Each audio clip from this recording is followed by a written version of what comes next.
Welcome to the Pro Gamers Guide podcast. My name is Brian Saviano. I go by Bricks O'Brien, and I am the author of Pro Gamers Guide. Thank you very much for joining me today for a very special episode with a very special content creator. Is this episode 1, season 2, or is this a one-off? Well, we'll just have to wait and see. But it's brought to you by the unrelenting hype and momentum of Pro Gamers Guide 3. That's right, a brand new book is coming out, and we're launching on Kickstarter on April 26th. Mark it down on your calendar. April 26th, 2025. That's the big day where you're going to get to see what we have in store for our third children's book. And on this show, we interview professional gamers that are family friendly, keeping it clean across their content. And this guy is a living, breathing example of it from all the way down under. And I promise I'm not doing that voice ever again. This gentleman is known for many things, including his most recent playthrough of Astro Bot, his love of Super Mario, and playing Legend of Zelda relentlessly until the joysticks fall off his Nintendo Switch Pro Controller. It is my absolute pleasure and honor to welcome to the Pro Gamers Guide podcast, Jacob, aka Mr. A-Game. I am here with the legendary gamer of Hyrule and beyond. It's Mr. A-Game.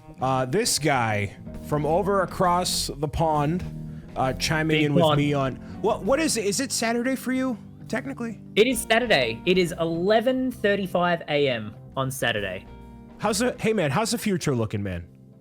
It's bright. It's summer here, so it's about to get really hot. So and jealous. Not the good hot, like sticky, sweaty, disgusting hot with searing heat. Like you go outside and it hurts. So, well, you can stay indoors and talk with me at least for a little while about Switch 2 and your career and life and everything, at least for a bit. So I appreciate you taking the time, man. Oh, pleasure's all mine. I'm so excited to be here. Like, do the viewers know about last time? Is that like public knowledge? Well, we can let it be. I'm of one of two frames of mind. Like, those YouTubers that start out and they're like, guys, it's my 15th time recording this. And they do like a 30-second intro about how it's their 50th time recording it. And it's like, what's the point of the video? So I'm like, do we tell people? Do we not tell? We can tell people. It's fine.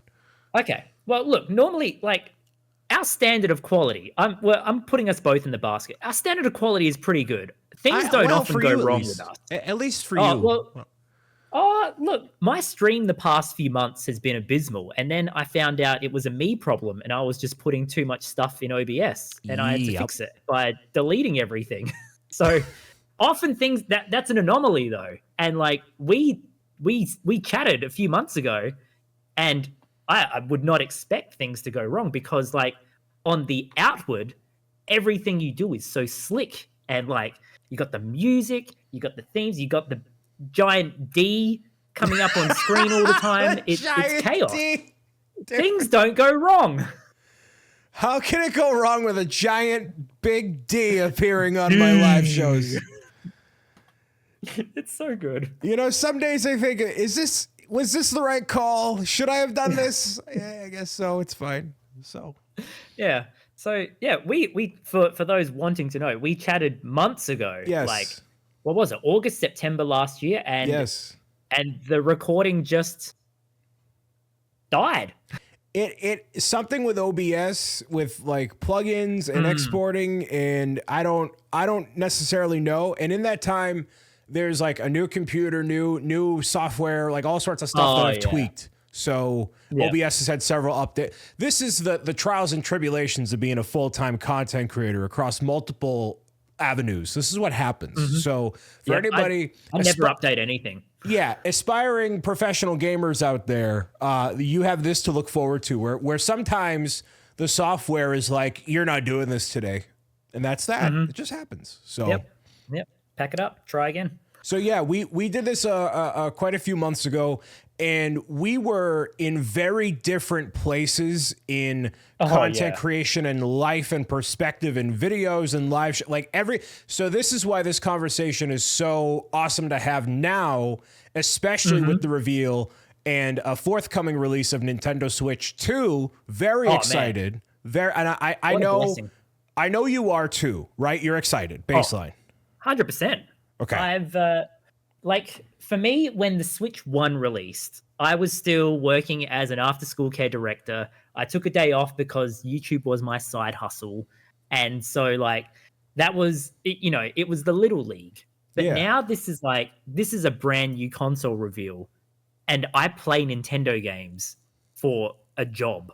Like, this is exciting. I am pumped for the next year. And the great thing is, no one knows what's coming except a new Mario Kart game. That's all we know still. And so, like, it's so strange now being in this couple months of basically treading water, of not knowing what's about to happen. But it's exciting nonetheless. Like, do you feel that as well? I literally I have chills right now, you vocalizing that, because that is so exciting. And knowing what Nintendo Switch has done for me, not just from even a career standpoint, but like a life and enjoyment standpoint. And like when you look at all of the games that have come out, yeah, some of them are not amazing, but when you look at the whole library, and you know, I think of like the time I stayed up at midnight playing Luigi's Mansion 3 to put videos out, and then I did Mario Odyssey like the day after it came. Like all these different memories associated with all these different games. And I mean, I can't complain because we got Paper Mario Thousand Year Door, my favorite game of all time, remastered, right? All time. I'm elated. So I am nothing but excited about Switch 2, but not everybody else is. And we're going to get to that in a little while and talking about that potential discourse. But before we go any further, for those that may not know who Mr. A Game is, who are you? What do you do? And why should anybody care, man? Why should anyone care? Dang, that really just like hones it in and puts a target on you, doesn't it? Just like, why should people care? I love that. Okay. Hello, everyone. My name is Jacob. My last name starts with A, and I used to be a teacher, hence the Mr. A. And I play video games. There we go. That's where the name comes from. I have always loved playing Nintendo games for my entire life. And so my channel basically derived from kids at school telling me that I should be playing Call of Duty. Oh. But they were like 8 years old. So I was like, no, I play Mario. So I decided to make a YouTube channel of me playing family-friendly games that are fun, and I make the videos fun and enjoyable with my chipper personality, quick wit, and pop culture references like The Office. That's like one of the best elevator pitches for a brand and a person I think I've heard and had on this show. So I'm very impressed. Brian? It's great. Thank you. And the trend with everybody that I've had on this podcast has been that they are content creators who keep it clean. So it may seem obvious, you know, you being a former school teacher and having this background, like why you try to keep it appropriate for all ages. But I want to ask outright, was there any other initiative or reason why you keep it clean and an injunction professional in that way? What was the inspiration for going in that direction? I think the main one was because I was a school teacher. And so if it was to be traced back to me in a professional environment, people would, you know, if I was swearing on videos, then that wouldn't look good with them saying, oh, Mr. A's in the classroom. Hey, I saw him on YouTube swearing. So there was that whole professional ethic involved as well. But then in terms of just like a lifestyle, I rarely swear. I rarely I don't use coarse language in, 99% of my life. So for me, it's like, if I'm going to be authentic and if I'm going to promote myself, I'm going to promote the real me and not a facade of someone who puts on an act. So when I film a video, that's me. That's who I am. Like, it's not a persona I put on. That's just who I am. And I think it makes it easier making videos like that. You don't have to, you don't have to put on a mask. You can literally just be yourself, and you let that shine in the videos anyway. So that's what I hope comes across. Whether people see that or not, I don't know. But that's kind of where I stand on the family friendliness. And I have a lot of people who are like, why don't you go into mature games and stuff? And there is always that kind of that temptation to go there. And occasionally I think, oh, maybe I could do a second channel of, playing something like The Last of Us or a horror game. But also, I know that if I do cross that line, that there is a lot of people who have essentially put their trust in me to keep it family friendly. Totally. And so as soon as you cross into that new territory, then you break that trust. So yeah, that's also like an option of like weighing up what's important to you and what do you want to keep on your channel when you venture into new things as well. Yeah, and like for me at least, I know a lot of those games I like to enjoy for myself, like a God of War or a Red Dead Redemption, stuff that may not lend itself well to like a video. And I'm of the opinion personally that if you're playing Call of Duty where, you're shooting people in the head, well, what's the point of keeping your language clean? Because the content is of, gore and blood, right? So I think there's that argument with it too. And then I've had so many of my friends be like, Brian, I don't understand how, like, you can't swear on a video. I could never pull that off. Like, what is it within you? I'm like, it's just very easy to put this, whatever other, maybe you do have that other persona, not you, but like other people. Maybe you do have that other persona and you're like, okay, but now I'm going to take this more seriously. It's like when you go to like an office job, you're not going to start like, cussing people. I mean, maybe you cuss people out and then you get fired, but in general, I find it pretty easy to pull off. And yeah, you being a teacher and having that background, it makes it that much easier for you to kind of internalize that. And then I can tell very clearly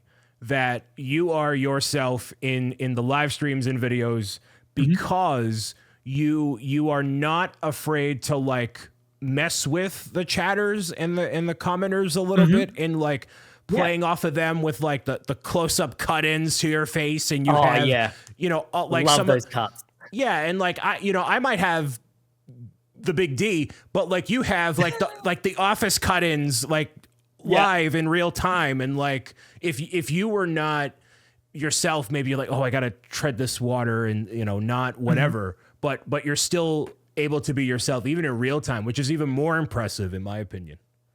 Oh, thank you, Brian. That means a lot. Yeah, and for like either of us. Yeah, and the thing is, being real with people, like you're not going to be perfect. Like sometimes I get so annoyed with the chat because like you would understand when people just constantly hound you with questions that are not relevant in the slightest to stream. Like it wears you down. And there are times where, sure, I like to be myself and I like to be family friendly and I like to keep it clean. But there are times where the cracks will show, and there are times where I can snap at people, and occasionally like I mess up, but that's okay. And like it's not an excuse to mess up all the time, but there's always a time where after stream, if I know that I've kind of crossed the line with being, a little bit short or a little bit rude with someone, then I'll look at that and be like, look, that's not the best representation of me, but also I'm not perfect and I'm not going to get it right every time. So I think that's okay. Do you have anybody in your life that actively watches what you do? Maybe it's the moderators, maybe it's, your wife or whoever that can be like, hey, you were a little bit this way, or like at least somebody that you can like bounce feedback off of, be like, did I mess this up? Or like, how do I navigate this? Do you have any like a crew of people or someone that can? Yeah, for sure. Yeah. First of all, the mods, my moderators, like they are more than happy to point out when I've crossed the line, and they're like, calm down. Right. And so, for me, I'm more than happy for them to call me out if I am, if I'm going too far with things. And for us, we will always talk about if an issue happens on stream afterwards, we'll definitely talk about it and discuss it and see how we can improve next time. My wife often, she doesn't watch streams as much, but she'll watch a video and she'll give me advice on like, because she is a normal set of eyes. That is rare of someone who, like, first of all, does not care for video games, like, as much. Like, she plays video games. She likes to game. But, like, in terms of Zelda, in terms of Mario, she does not care. at all. Wow. And it's great because I can show her a video, and for her eyes are like the average person who doesn't care. And so her reasoning is, why should I watch this video? Is it entertaining for me, even though I am not, like well educated in the lore of Zelda or anything like that? So that's super helpful from that aspect of just like staying true to the common man. If that makes sense. Dude, wait, every night at the dinner table, you're like, hey, thanks for being the representative of the common man. Like, yeah. Have I lost touch, love? Like, yeah. Well, like that perspective is so helpful. Like, and the fact that you have somebody in your life that can give that, like, not just in terms of content, but like you as a person. Because I also feel like you can get into a dynamic in like a relationship where, okay, you have all these different egos kind of playing into each other, and then I don't want my thing to be quite as bad as yours or whatever. And having that, in many respects, it just makes you a more well-rounded person. That's why, like, as I'm looking for Mrs. Saviano, I don't need the diehard Lego collector to play into my problem. Like, we gotta clean the house up a little bit, Yeah. I've always not always, but one of the big things that I learned over the past year is that being married or finding a partner, when you're looking for a partner, it's always like someone who can complement you and absolutely be the eyes on your blind spots, because like people aren't perfect. Like, we are all unique and we are all different. And so we are always going to get something wrong, or we're always going to be better at some things than other things.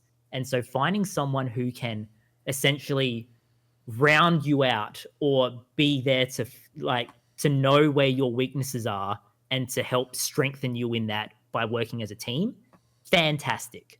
Like, cannot recommend that enough. It is so good. Well, that's a valuable insight for everybody out there. It's definitely not a one-person operation, and even if they're not the hardcore gamer themselves, that perspective is valuable. So I am like, at first I was surprised, but now I'm glad. That makes a lot of sense, and I'm very happy for the both of you. And I also appreciate your comments when you chime into my chat and you're like, Brian, I just want you to be happy. Don't worry, Brian. We will find you love. It's my lifelong mission to make sure Brian finds love. It's not 500,000 subscribers as the A game mission statement for 2025. It's fine. Bricks O'Brien, a Lego girlfriend, or not a Lego. Yeah, wait, that's the side statement. Yeah. Right. Not find Brian love. Yes, not a Lego girlfriend, but love. Anyways.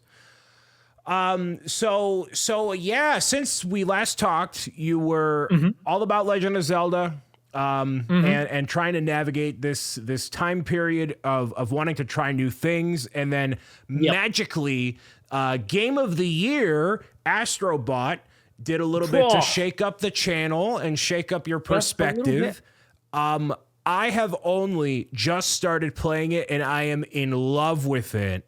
Really? You haven't played it yet? Dude, I'm sorry. I've been too busy donating all these books to children's hospitals and charity. True. I'm sorry. So sorry. Yeah, you've been doing the Lord's work, man. That's like fantastic work. About that. But I've just gotten into it. I love it. What has your experience been like going from Mr. Hyrule, but now you got Astrobot and you love it and it's doing really well on the channel? I'm sad it's over because I've done it all. Like I've 100% of the game. So nice. Yeah, so the Astrobot chapter has started and ended, which was a shame because I really loved it, and I was so happy that for like the first time ever, something that wasn't Zelda was doing well on the channel, which was like just phenomenal. It was just so good to see something new be popular and people wanted to watch it.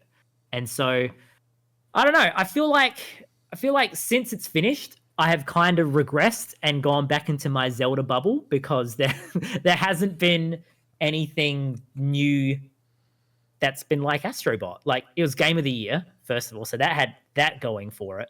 And it just, like, the launch of a game can tell so much for, like, in terms of momentum and in terms of, like, what people want to watch. And Astrobot, I remember seeing the reviews of, like, people giving it 10s, 9.5s, and everyone online was all of a sudden talking about this new game. And they're like, wait, hold on, this is a good game? And you see all of, like, you know, the rage bait content creators be like, oh, this game is a piece of junk. I don't want to play a silly, stupid robot game. Yeah. Well, at the same time, everyone else who doesn't have a smooth brain was like, no, this is fun. I enjoy this. And so, I don't know. I did a video on it. It was going to be just a one-off just to see what it was like. And it just took off. And I just had to keep going. It was just one of those things where it defined the next few months for me of like, hey, people want to watch this. It's new, it's fresh, keep playing. And so I just kept doing it. I know, you're known for a lot of Legend of Zelda. I think specifically with Breath of the Wild and Tears of the Kingdom, there's a lot of content in the game that it very much is whatever you make of it. So you can have this very funny moment that just happens to happen, and then there's a moment that resonates with your community, and then that gets put in the highlight reel for 2024 or whatever. And Astrobot, by comparison, is very linear. So why do you think people gravitated toward it when it's linear? People kind of know what to expect if they're watching my video or your video or somebody else's in terms of the gameplay, and along with it being Game of the Year. But like, what else was it besides the reviewers giving it that praise? Was it some other part of the game that resonated? That's a great question, Brian. I think ultimately it was just going back to the basics of what makes a game fun. Like, we are so spoilt for games nowadays. We always get the open world adventures, the 300-hour quests, the massive Elden Ring style games. And there's nothing wrong with that. Like, those games are great. But I think last year we hit a point where people were just tired. They wanted something that wasn't going to be, a half lifetime commitment. It was just a quick 12 to 15 hour game that can be done and enjoyed, and ultimately just fun.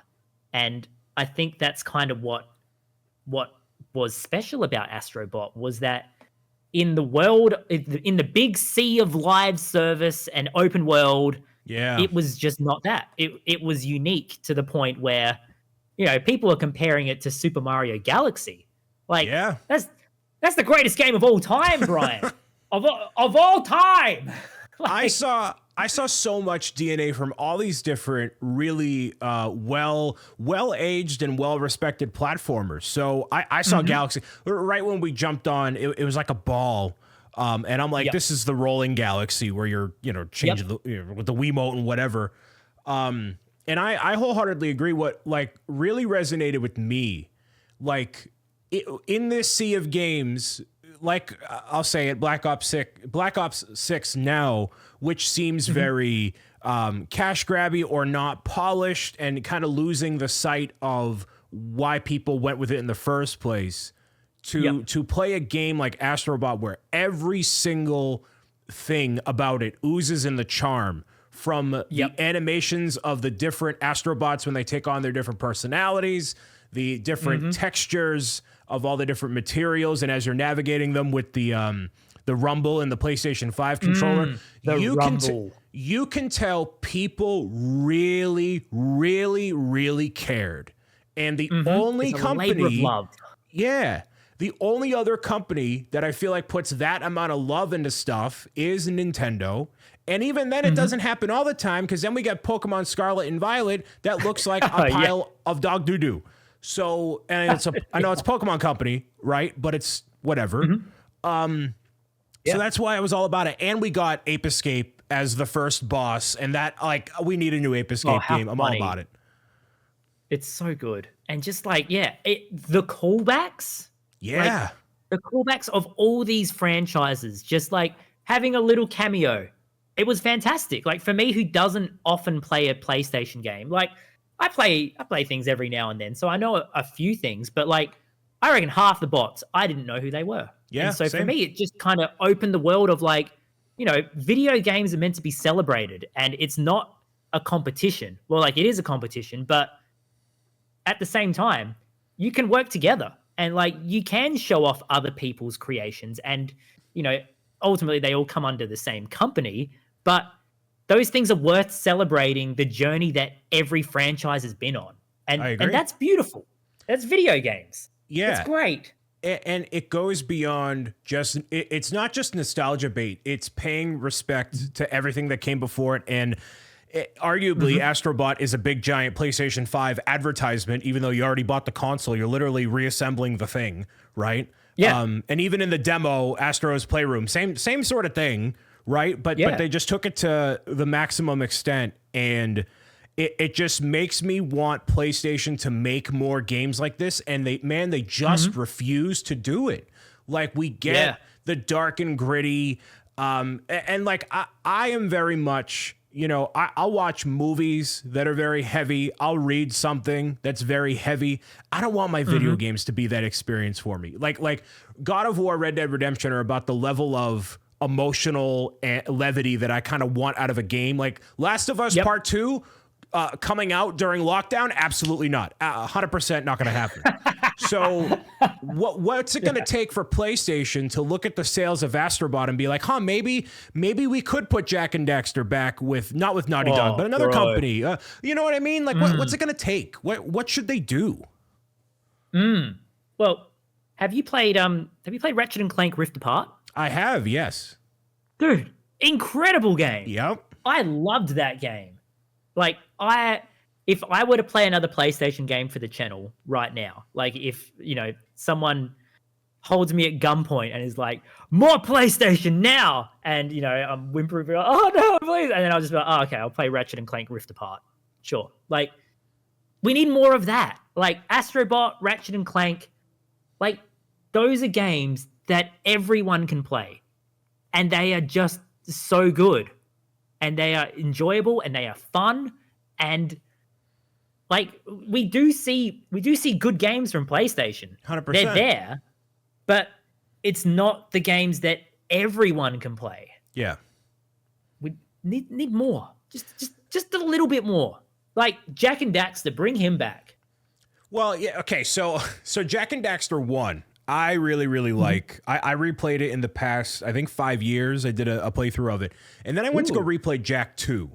And not just because there's, weapons in it, it's a little more violent, rated T. Yeah. But like that game is super buggy. And then 3 is even worse, and it goes on, right? But Downhill.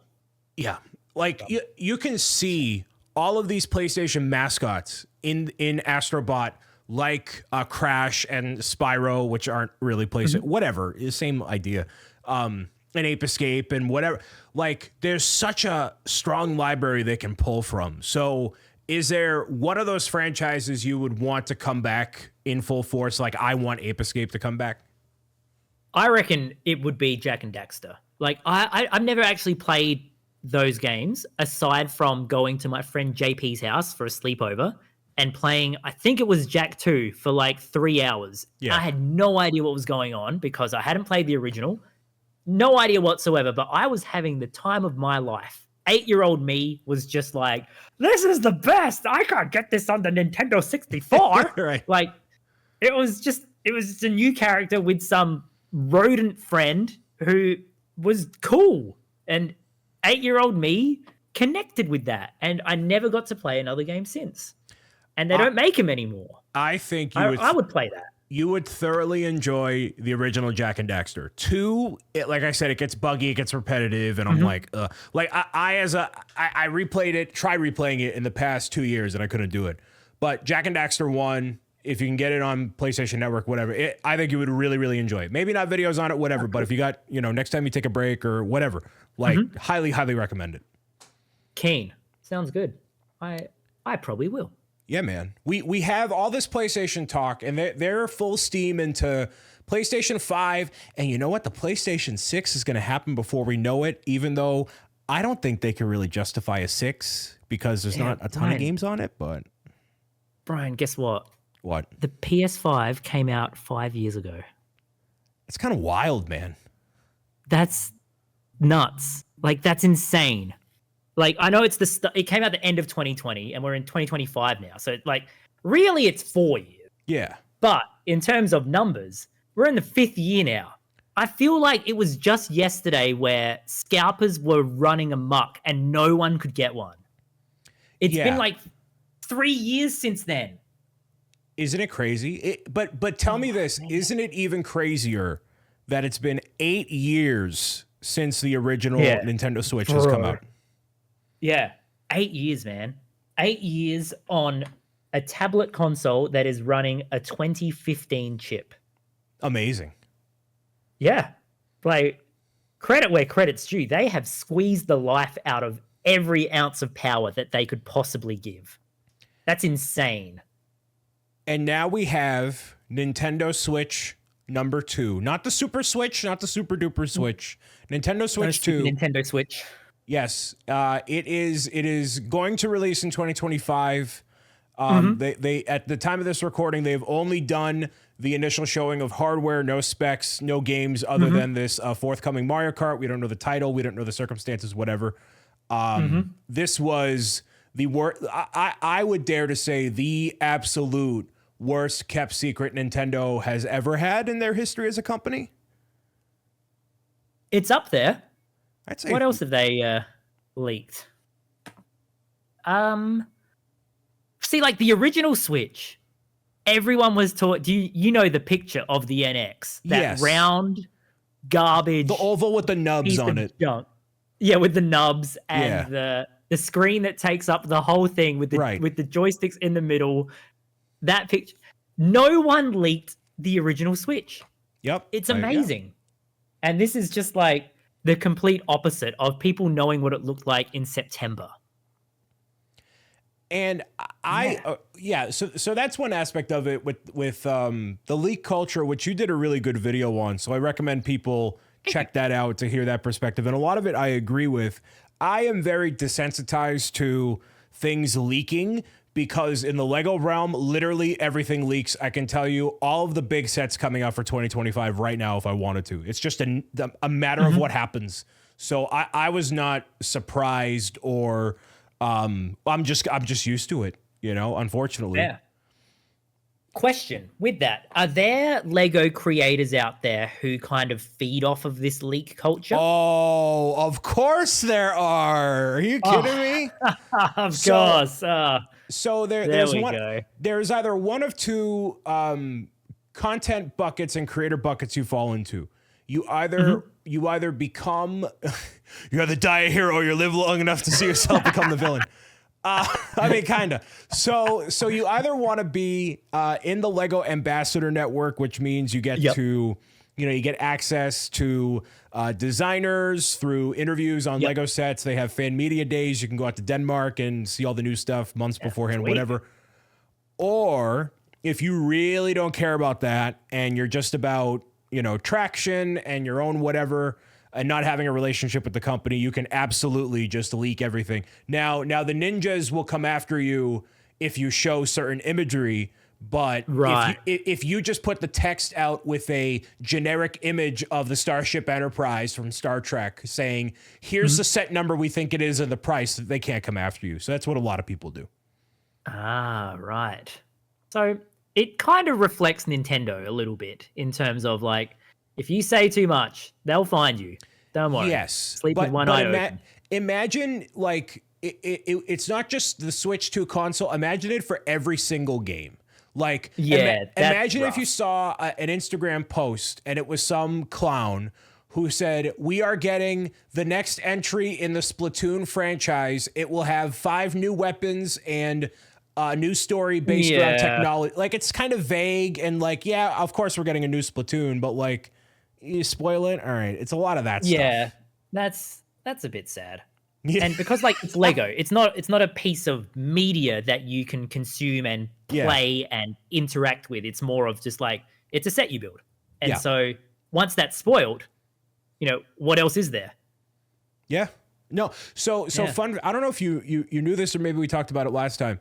The Deku tree, which you have built, I have and still have not built yet, by the way. That was leaked as part of a customer feedback survey that came out 3 years ago.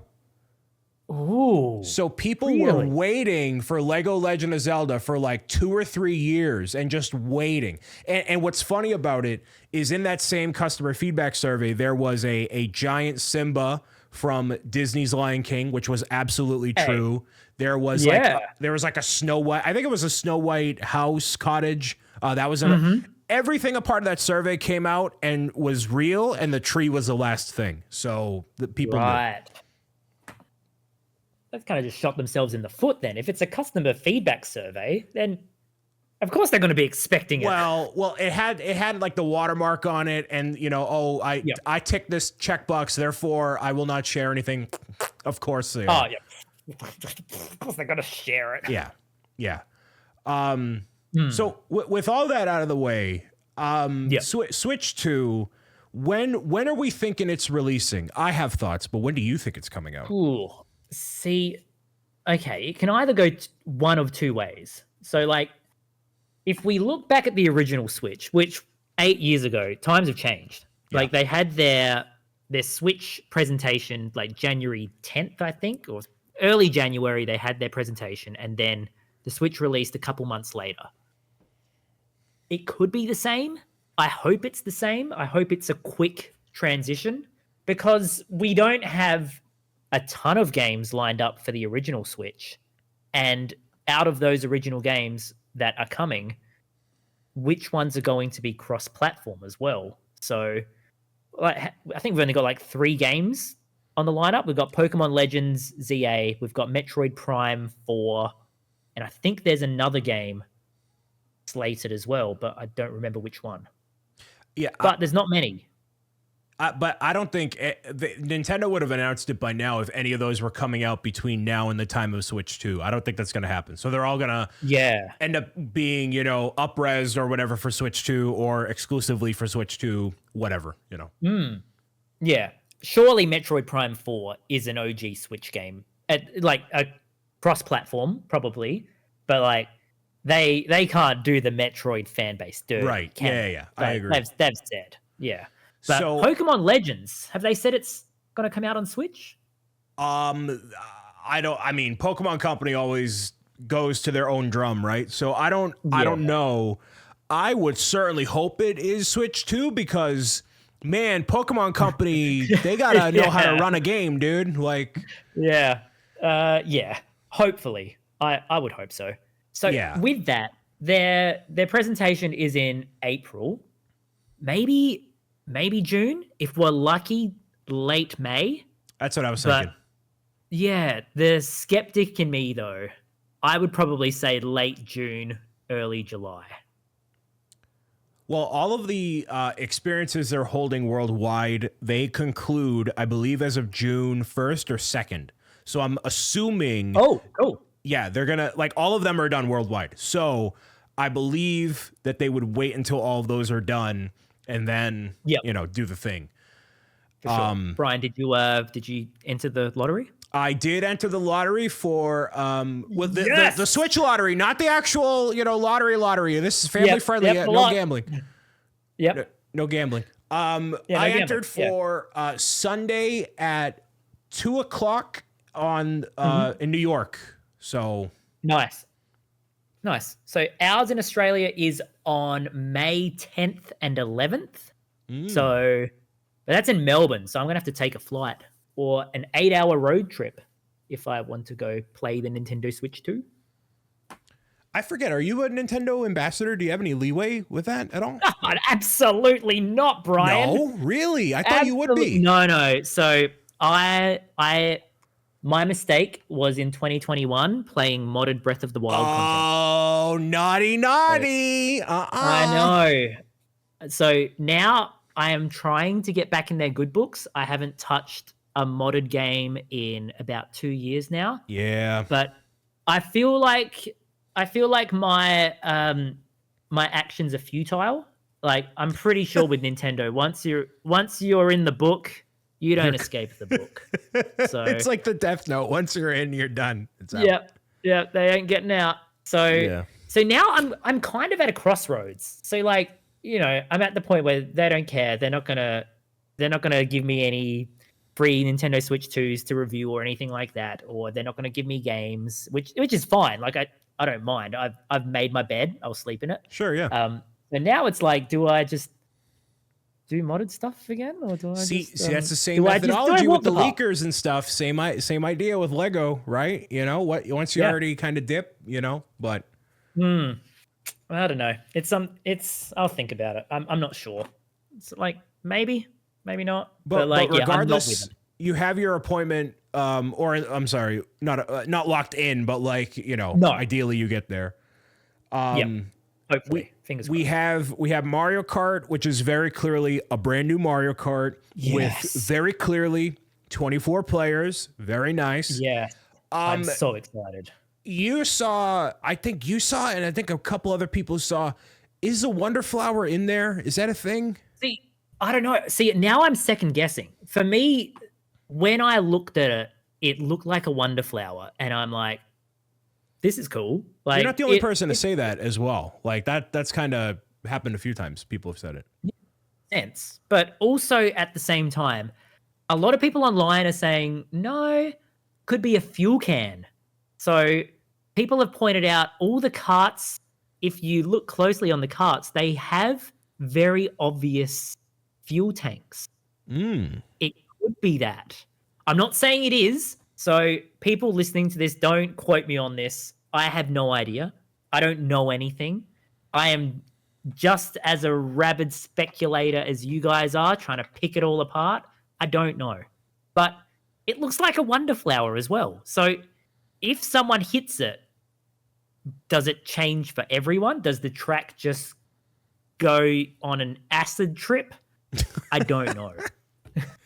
Well, in an effort to not have this podcast in the future feel dated, we have this coming out. We assume it's going to be a launch title. It's going to be a ton of fun. All these characters. Would you want this to be a Nintendo Kart? What other gimmick do you want in here? Do you want all the old tracks to come back eventually for the ultimate Mario Kart experience? What do you ideally want out of a Mario Kart experience? Ooh, I would prefer it to stay Mario Kart. Mario Kart it's an iconic franchise that essentially, like, it's never been like a Smash Brothers where all of Nintendo's characters come together and fight, and Smash has become such a big franchise in terms of getting other characters from other publishers in as well. Yeah. Mario Kart's never been that. So I would prefer if it just stay within the Mario universe. You know, we have had Animal Crossing, Splatoon, Zelda, and we have had crossovers, but I would prefer if it stay predominantly Mario related. I would love to see some like really stupid characters come into the mix. Like, I would love to race as Monty Mole. I would love to race as a Goomba. Like, they don't have hands, but they can race a kart. I think that'd be so funny. But like, in terms, I would just love to see an online system that works properly. Yeah. Like, I am so sick of playing Mario Kart 8 Deluxe, and I will be racing in my own world with no one near me, and I get hit by nothing. I am so sick of it, Brian. I hate it. I just would like me to be hit when I'm hit, and for me to drive when I'm not. We have been playing Mario Kart 8 for 10 years. Mm-hmm. Yes. 10 years. And when we pick up this next Mario Kart, we're going to be playing this for the next 10 years. I'm going to be almost 40 when that happens, dude. Like, what? Oh, man. I can feel my bald spot getting bigger, dude. Well, come on. Oh, we're YouTube won't even be around anymore. It'll be just implanted into people's brains. Like, it'll be a microchip, and it'll be the fourth version of TikTok in the US before it gets rebanned and whatever. Who knows? It might be back by the time this airs. Anyway, so we have Mario Kart, assuming it's day one, all these new fun things, right? Mm-hmm. But we have, I don't know if maybe you'll reflect on this, or maybe you have already. A lot of the Switch games out right now, like, they have been from like all the different franchises. We got a Luigi's Mansion, we got 2 Paper Marios, we have all these other different, like, all the Pikmins are on Nintendo Switch. So Switch seems like the ultimate Nintendo console, which it is my favorite of all time and has been for a little while. So what games are coming to Switch 2 that you want to see first? Is it a brand new Legend of Zelda? Is it that 3D Mario, a new Smash Bros? If so, what do they do? Like, what are you itching for first? What's the holiday title for 2025? 3D Mario, Brian. Mario Odyssey was just life-changing. Masterpiece. That day I bought it, I was just so happy. Like, I was still working as a teacher, after school care director. So I worked in the morning, raced to the shops, bought it, filmed it, and was like, this is incredible. Quickly edited it. I had to go back to work, and then I found that the Nintendo Creators Program was still running amok then, so my work got copyrighted by Nintendo. No. So I had to go home, edit it again, and make sure that they weren't stealing my ad revenue. But that day was such a fun day of just like wanting to play more. I haven't had that in a very long time. Same. Mario Wonder was probably the latest one of just like getting a new game, not knowing what's happening, and just being happy. I vividly remember picking up Mario Odyssey, physical copy at midnight, plopping in front of a chair and staying up until 7 a.m, playing all of it for myself. I played it all for myself before I recorded a single moment of it for a video. And beautiful. But a couple people have said in that time, man, I would have killed to see your reaction when you got the first Power Star in the Mushroom Kingdom, where I was like, freaking out. Yeah, it's a star. I know. I was like, there's no way this is real. And then I encountered it, and then it played that tune from 64. I'm like, there's no way. Total freak out. And when you get the outfit as well, the Mario 64 outfit, and you're like, no. Dude, crazy. How? Insane. Like, so Switch 2, I would love a new 3D adventure. Whether it's an Odyssey 2 or whether it's a new Mario escapade of just like, of 3D Mario brilliance. It's like Bowser's Fury was great, but it was short. Like, it was done in 4 hours. Agree. Yeah. So children yearn. With every 3D Mario game, there's been Mario and a counterpart every single time. When you think about it, there's been Lakitu, there's been Flood, Cappy, right? Lakitu. I mean, technically, right? Yeah. So some of the people online, they're saying because we've had a certain character get their own addition to Super Nintendo World, they've had a certain presence in a certain film, that a lot of people are led to believe the next 3D Mario adventure will be tied in heavily with Donkey Kong as a focal point. How do you feel about that? Will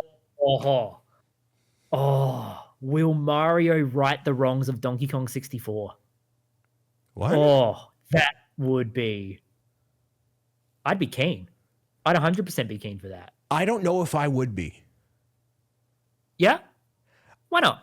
I like Mario. Donkey Kong has his own game series. Mario has his own game series, and I feel like they're two characters that they can have their own adventures and own presence in the video games, like Mario Party and Mario Kart and all that. But like, I think it'd be like playing as Mario and Luigi in the same capacity, other than like brothership and stuff. Like, could you imagine a full-on 3D adventure with Mario and Luigi starring in the same? Like, I couldn't necessarily do that. But it has always been Mario in kind of this secondary character, like a Cappy, like the Luma, you know. So True. I just think Donkey Kong would be too big, not just physically big to Mario, but like in general. Yeah, I see that. Those are valid concerns. Like, yeah, would having two main characters detract from having one standalone with like a smaller side character? Yeah. As an Yeah, I see that. aside, how do you feel in that Mario Kart trailer that Donkey Kong more closely resembles his movie counterpart? I think that's cool. I think Same. it's fine. He looks like a huggable, fluffy monkey. Right. Yeah. And I look at the render on the Donkey Kong Country Returns version. I'm like, this is like a 15-year-old version of Donkey Kong. It looks not a little outdated, but like once you see movie Donkey Kong, you're like, yeah, he's kind of cool looking, you know? Yeah, he's all right. Have you, did you pick up Donkey Kong Country Returns HD for the Nintendo Switch family of systems? So you should be a brand ambassador the way you're pronouncing the actual console properly. I did a sponsored video for Nintendo last year, and it was literally in the document that's like, it's the Nintendo Switch console thing. Like, you nailed it perfectly. So yes. hold on. Wait, stop.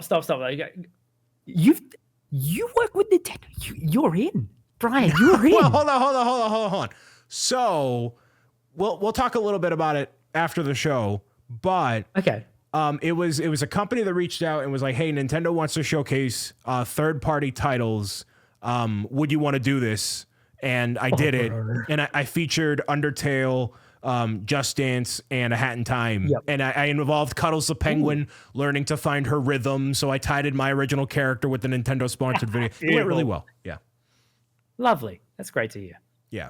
So no ambassadorship, not yet, at least. But yes, Okay. I did pick up the game. I'm holding it literally right now. Yeah. Oh, nice. See, I've never played it, but also I've seen a lot of reviews and they're like, if you want to play a Donkey Kong Country game, just play Tropical Freeze. And I'm like, I love Tropical Freeze. Like, I would probably put that second under Donkey Kong Country 1. See, I love number 1. That was my very first video game, so it's like the top tier. Yeah. Then this but one, like Return. I don't know. This one is a good one. If you were doing Donkey Kong from scratch today, this is what it would be, and that's totally great. Yeah. So I think you'll enjoy it. Yeah. Okay. Cool. Yeah, that might be a me time game. Yeah. Just yeah. So we have Switch 2 coming out. You're obviously excited for making all the videos and all the things. You have this goal of yours for 2025 of reaching 500,000 subscribers on YouTube. Very exciting. Yes, very lofty, but who knows? What caused you to wake up and was like, that's what's happening? Like, what was it, man? I think I was just on my holiday break. So over Christmas and New Year's, I take 2 weeks off. Like, no questions asked. Like, Good for you. I stop working and I just become the biggest slob. Like, I sleep in till 11 a.m. I go to bed at 3 a.m. and I watch TV all day. It's fantastic. Like, cannot rate it enough.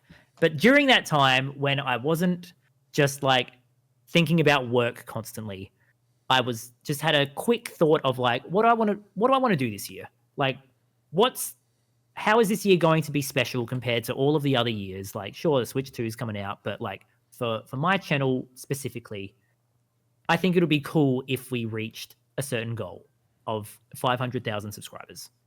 I think that'd be nice for the 10th year of the channel. If I can reach 500,000 subscribers, that'd be really cool. You've been doing this for 10 years? Yeah, I started 2015. Good for you. Not full time. Sure, so yeah. Full time, it's probably like 5 years. So, but just like making videos, playing video games, I've been doing this for 10 years. And yeah, like I would love to have 500,000 subscribers, and I would love my subscribers who genuinely who care too much. You know, do you have people who come in and comment and they're like, how come you don't have 1 million subscribers yet? So are you, did you see the video where I literally commented on the fact that happens so much, and I was so frustrated by it. Oh, there you go. See? Okay, so I got two video links to send you. The Nintendo sponsor one and that one. And you're gonna be like, man, right on the money. It's perfect. Yeah. That's just what I've been thinking. Is like, like a lot of people love watching me and they love watching my stuff. Why shouldn't I be pushing for 500,000 subscribers? And I feel like a lot of the time I don't want to rock the boat. I always say, like, if people enjoy my videos, they'll subscribe. But since the start of the year, I've made it so intentional to say, hey, we're reaching 500,000 subscribers. If you like the videos, make sure you subscribe so we can reach the goal together. We'll celebrate, etc., all that stuff. Every single one of those videos have had jumps of like 200 subscribers or 150 subscribers, purely because you're asking people to do something so small that if they enjoy watching your stuff, subscribe. And that's it. So like, I feel like the buy-in is pretty low, and it's something that can be achieved. If we don't achieve it, who cares? Like we got more subscribers and people watching potentially anyway. So I'm not too fussed. And yeah, it's just something I need to remember to do when I hit record. I love that, and I love that for you. That reminds me of like when the whole Twitch partner thing was happening on my end, like basically, really saying to people, hey, just be here. Like I hope that you enjoy what I put out into the world enough that you feel compelled to come back and stick around. And if you do, then we also happen to have this giveaway thing going on, which obviously sort of helps, right? But even with that, like if people don't care, they're not going to show up. They're not going to do the thing. They're not going to whatever. So it's a testament to all the work that you've put in up to this point. And you are 1,000% right. Why there's so many people that show up for your videos and for my videos that are like, why don't you have XYZ? And the focus of the video I put out was like, listen, I'm not concerned about the people that aren't here. I'm concerned about the people that are, and making sure they have the best time possible. And if you want to see this number change, if you want to see me do amazing things to give back and to break those boundaries and whatever, then tell your friends, like the video, subscribe. Like, it sounds cheesy and corny, whatever, but that's how you make progress. And I saw it with the Twitch partner push. I saw it when the stand-up builders charity team, we did $117,000 US in 10 days because we had a plan, we advocated for it, and people responded well to it. So why not do that in other respects too? So I'm very glad that you have that at top of mind. People are responding well to it, and you're like me in that if there's a goal that's hit, you're gonna give back in all the ways you possibly can. No question about it. Oh yeah. And I look forward to seeing that day. So good on you. I'm rooting for you. I'm here for it. Thanks, Brian. Yeah, I said to everyone, if we hit 500,000 subscribers, I'm going to rate every shrine in Breath of the Wild. So that means I'll have to film every single shrine in Breath of the Wild and make a video on it. So that's going to be at least 3 hours. Oh, surely. Like, it has to be. Maybe not a 3-hour video, but like the work that will have to go into that video a ton. Will be 100%. That's a full playthrough right there. Like every shrine plus DLC. Dude, that's a lot. Wait, so just Breath of the Wild? You're not doing Tears? Oh no. Right. I have a limit. And when he reaches 1 million subscribers, a million, then we'll talk. We'll be reviewing every Lightroot seed in the under area, whatever it's called. The depths, every Lightroot. Yeah, every Lightroot seed. Why not? Sure, it's fine. Yeah. So yeah, that's my goal for the year. Whether whether we hit it or not, it doesn't matter. But it's something for people to look forward to and to get around and to just be excited about if we hit it. Well, again, I'm rooting for you. It's going to happen. Switch 2 coming out. It's going to be amazing to see what you make from the console launch, what everybody does, and how we're all going to inspire each other and continue to enjoy all the awesome Nintendo stuff to come. before we head out of here for the evening, is there anything else you want to mention for people that are aspiring to become a content creator, full-time, part-time, Nintendo content or otherwise? Any words of wisdom for the people out there? Ooh. Okay. Here we go. Brace yourselves. Let him cook. Yeah. Just like my biggest thing is, if you want to, okay, no, let me start again. Sorry. Okay, cut. Try again. Run it back. Okay. Run it back. Yep. Sorry. Okay, take 2. Here we go. If you want to be a gaming creator on YouTube, you need to understand that only about 10% of the work is playing video games. That's it. Bam. There it is. And I can fully attest to that too. And it feels so mind-numbing when I'm like, dude, all I want to do is play Astrobot, and then I got to do literally everything else. And I'm like, you know. Edit the video, make it entertaining, tell a story that is unique. Like, anyone can play a video game on YouTube. What's going to make your content better, or not better, different to everyone else's? That's the question you should be asking. If you want to be a creator on YouTube, that's what you should be thinking about. How can you make something your own and not just playing video games? And to me, the way that you come across that is by figuring out yourself and what you enjoy and making it uniquely your own, because I can take every single Office clip you have in your videos and copy you right now.